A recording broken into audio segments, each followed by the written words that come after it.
Buongiorno a tutti, good morning everyone. In questo breve video vi parlerò degli object pronouns, che sono i pronomi complemento. Per quanto riguarda Pirandello abbiamo parlato della cosiddetta poetica della maschera, dunque abbiamo parlato del romanzo Uno, Nessuno e Centomila. Allora, eccoci qua con queste nuove modalità di lezioni di didattica un po' alternative.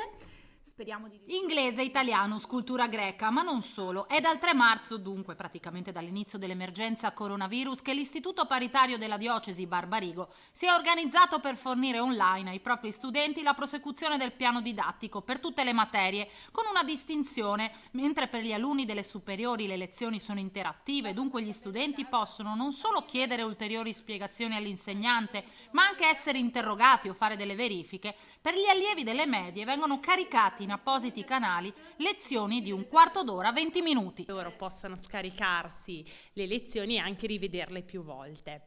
Facciamo anche proprio in diretta gli schemi alla lavagna, proprio come se fossimo in classe. La possibilità di registrarli, di rivedersi nella registrazione, consente loro di stare quasi più al passo che se fosse in diretta, evidentemente, perché possono cliccare e stoppare quando vogliono. Tutti gli studenti sono per ora soddisfatti di questa interazione alternativa. C'è chi dice di star bene a casa perché così riesce a dormire un po' di più la mattina, c'è chi invece giura che mai l'avrebbe detto, ma sente la mancanza della scuola, soprattutto per la presenza dei compagni.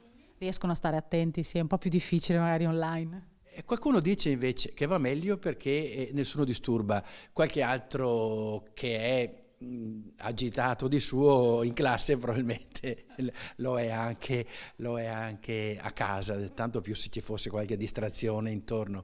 Io credo che anche questa sia un'occasione per la scuola di dire: ragazzi, ci state a cuore e ci teniamo alla vostra crescita.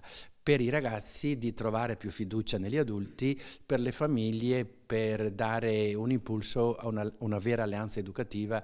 Ecco quindi come da un'emergenza sanitaria può nascere un percorso virtuoso, insieme alla consapevolezza che forse la vita di prima, che a tratti sentivamo un po' stretta, in realtà era bellissima così com'era e non si vede l'ora di poter tornare ad assaporarla appieno. Grazie per l'attenzione e buona giornata. Adesso